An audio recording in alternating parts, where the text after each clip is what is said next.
SIR আবহে ফের mega virtual বৈঠকে অভিষেক বন্দ্যোপাধ্যায়। আজ ৫,০০০-এর বেশি নেতা, বিধায়ক, সাংসদকে নিয়ে বৈঠক হবে। সৌরভ গুহ আমার সহকর্মী রয়েছেন আমাদের সঙ্গে। সৌরভ, ভোটমুখী বঙ্গে তৃণমূল কংগ্রেসের সেকেন্ড ইন কমান্ডের এই ভার্চুয়াল বৈঠক কতটা গুরুত্বপূর্ণ, এবং যেটা দেখা যাচ্ছে বারংবার শীর্ষ নেতৃত্বের বার্তা সত্ত্বেও বিভিন্ন জেলায় গোষ্ঠী কোন্দল প্রকাশ্যে চলে আসছে তৃণমূল কংগ্রেসে, সেই নিয়েও কি কোনো কড়া নির্দেশ থাকতে পারে আজকের এই বৈঠকে? দেখো, প্রথমে যেটা বলবার যে কিছুদিন আগেই আমরা দেখেছি যে উন্নয়নের পাঁচালী সারা মাস ধরে প্রচার করবে তৃণমূল কংগ্রেসের মূলত মহিলা কর্মীরা। মহিলাদের মাঝখানে পাড়া বৈঠক, বিভিন্ন ছোট ছোট গ্রুপ করে করে বুথ লেভেলে সভার মাধ্যমে এই কর্মসূচি কিছুদিন আগেই নজরুল মঞ্চে প্রকাশ হয়েছে। তার নাম হচ্ছে উন্নয়নের পাঁচালী। এই মর্মে শিল্পী ইমন চক্রবর্তী একটি গানও গেয়েছেন। সেই গানকে নিয়ে সারা রাজ্যে প্রচার করা হবে এবং সেই সঙ্গে উন্নয়নগুলোকে জানানো হবে। আজকের যে অভিষেক বন্দ্যোপাধ্যায়ের সভা, সেটা মূলত এই উন্নয়নের পাঁচালীকে ঘিরে। অর্থাৎ দুটি লক্ষ্য এই উন্নয়নের পাঁচালীর: মমতা বন্দ্যোপাধ্যায়ের সরকারের উন্নয়ন প্রচার এবং মহিলাদের মধ্যে প্রচার, মহিলাদের ভোট ব্যাংককে আরো অনেক বেশি শক্তিশালী করা। এই বিষয়টি নিয়ে ৫,৫০০-এরও বেশি জনপ্রতিনিধি, সাংসদ, বিধায়ক সবাইকে নিয়ে বসছেন অভিষেক বন্দ্যোপাধ্যায়। এবং এইখানে গোষ্ঠীদ্বন্দ্ব, নিঃসন্দেহে গোষ্ঠীদ্বন্দ্ব নিয়ে বার্তা তিনি দিতে পারেন এবং কিভাবে এই কর্মসূচিকে আরো বেশি করে রূপায়িত করা যায় সে ব্যাপারেও তিনি বলতে পারেন। খুবই তাৎপর্যপূর্ণ, কারণ তুমি জানো যে এরপরেই আরো একটি ভার্চুয়াল আছে এবং কিছুদিন পর এবং তার উত্তরবঙ্গ সফর আছে। সব মিলিয়ে এই ডিসেম্বর মাসের এই ভার্চুয়াল বৈঠকটি অত্যন্ত তাৎপর্যপূর্ণ ভোটের লক্ষ্যে। ধন্যবাদ সৌরভ। খসড়া তালিকায় লক্ষ লক্ষ মতুয়ার নাম আনম্যাপড, আর এবার শুনানি শুরু হচ্ছে আগামীকাল থেকে। কিন্তু সেখানে তো কাজে আসবে না নাগরিকত্বের সার্টিফিকেট। কমিশনের ১৩টি নথির মধ্যে তো নেই সিএ সার্টিফিকেটের উল্লেখ। উদ্বেগ মতুয়াদের একাংশের।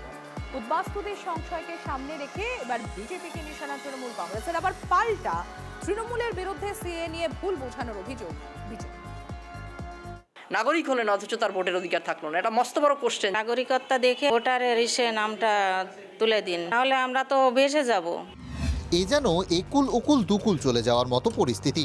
ধর্মীয় অত্যাচারের কারণে নাকি ওপার বাংলা থেকে এপারে পালিয়ে আসেন পল্লবী মণ্ডল। বাংলাদেশের মায়া ত্যাগ করেছেন আগেই, এবার ভারত থেকেও কি নাম কাটা যাবে? পল্লবীর মতো এমন অনেক মতুয়ার মনে এখন এই প্রশ্ন, যাদের মা, বাবা, দাদু, দিদার নাম নেই ২০০২-এর ভোটার তালিকায়। আর ভোটার তালিকার বিশেষ নিবিড় সংশোধনে খসড়া তালিকায় স্পষ্ট মতুয়াগড়ে সর্বাধিক বেশি নাম আনম্যাপড। এই মতুয়াদের একটা অংশ নাগরিকত্বের জন্য আবেদন করেছেন, কেউ কেউ পেয়েওছেন। কিন্তু নির্বাচন কমিশন শুনানিতে যে ১৩টি নথির কথা বলেছে তার মধ্যে তো নাগরিকত্বের সার্টিফিকেট নেই, তাই অনেকেই দুশ্চিন্তায়। নাগরিকত্বের সার্টিফিকেট নিয়ে যদি কেউ যায়, তাহলে শুধুমাত্র নাগরিকত্ব সার্টিফিকেটের ভিত্তিতে সে কিন্তু ভোটার তালিকায় নাম তোলার ক্ষেত্রে হিয়ারিংয়ে কোনো গুরুত্ব পাবে না।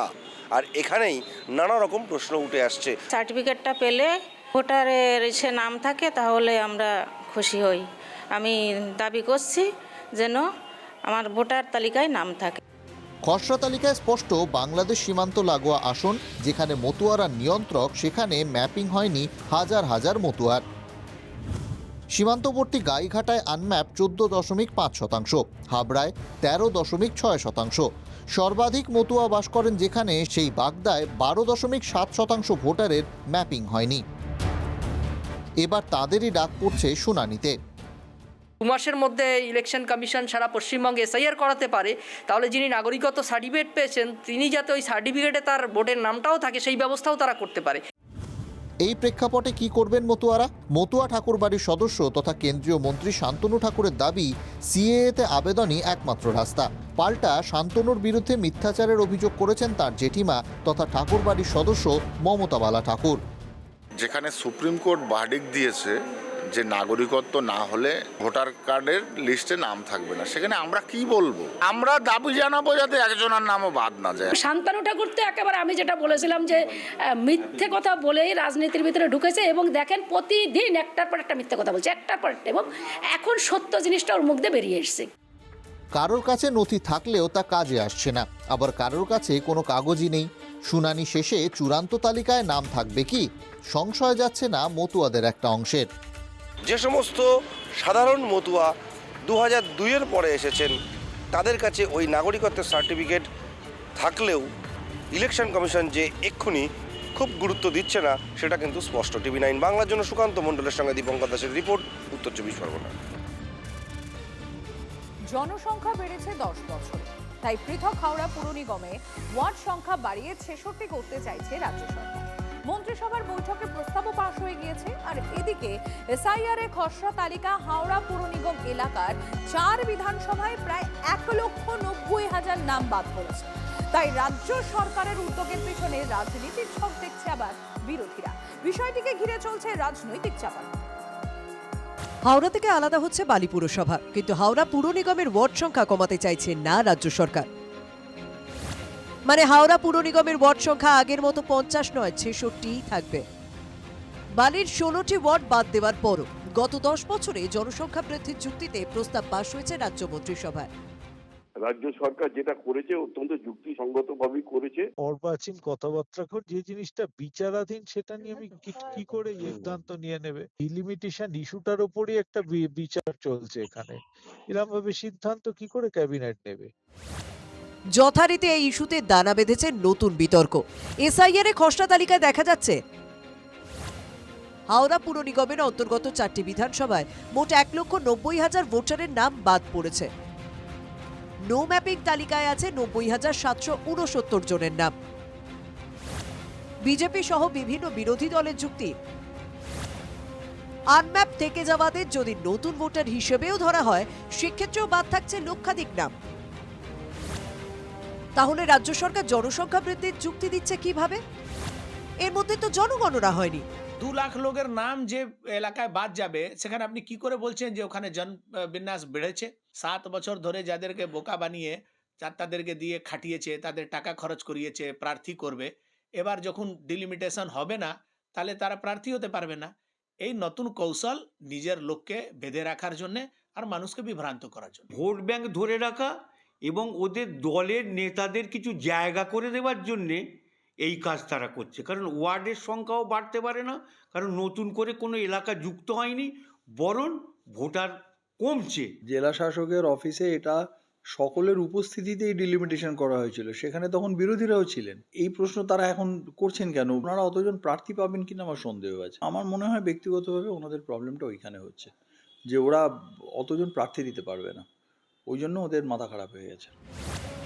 বিরোধী মহলের সংশয়, শুধু কি তৃণমূলের কোন্দল ধামাচাপা দেওয়ার জন্য, নাকি ওয়ার্ড সংখ্যা 66টি রেখে দেওয়ার আড়ালে আনম্যাপ থেকে যাওয়া ভোটারদের ঢোকাতে চাইছে শাসক দল?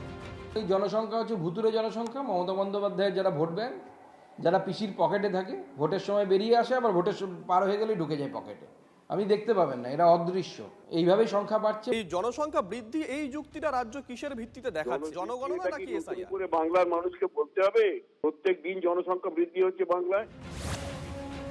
2015-তে হাওড়া পুর নিগমের সঙ্গে জুড়ে দেওয়া হয় বালি পুরসভাকে। ওয়ার্ড সংখ্যা বেড়ে হয় 66, কিন্তু প্রশাসনিক জটিলতার কারণে ফের হাওড়া থেকে বালিকে আলাদা করার সিদ্ধান্ত নেওয়া হয়। সেই মতো বিধানসভায় বিল পাশ করে রাজ্য সরকার, কিন্তু রাজ্যপালের অনুমোদন পেতে পেতেই কেটে গেছে আরো কয়েক বছর। এই পরিস্থিতিতে ওয়ার্ড পুনর্বিন্যাসের মাধ্যমে পুর নিগমের 66টি ওয়ার্ডই রেখে দেওয়ার প্রস্তাব নিয়েছে রাজ্য, যা পাশ করাতে হবে বিধানসভায়। তার আগে দানা বেঁধেছে বিতর্ক। শেষবার হাওড়া পুর নিগমে ভোট হয়েছিল 2013 সালে। তারপর ভোটের খবর নেই। হাওড়া পুর এলাকার মানুষ নাগরিক পরিষেবা থেকে কার্যত বঞ্চিত বলে অভিযোগ। কিন্তু সমস্যার সমাধান তো দূর, এখনো পর্যন্ত বিতর্কই সাফ করতে পারছে না প্রশাসন। সিজার মণ্ডল, দীক্ষা ভুইয়া ও সুব্রত বন্দ্যোপাধ্যায়ের রিপোর্ট, টিভি 9 বাংলা।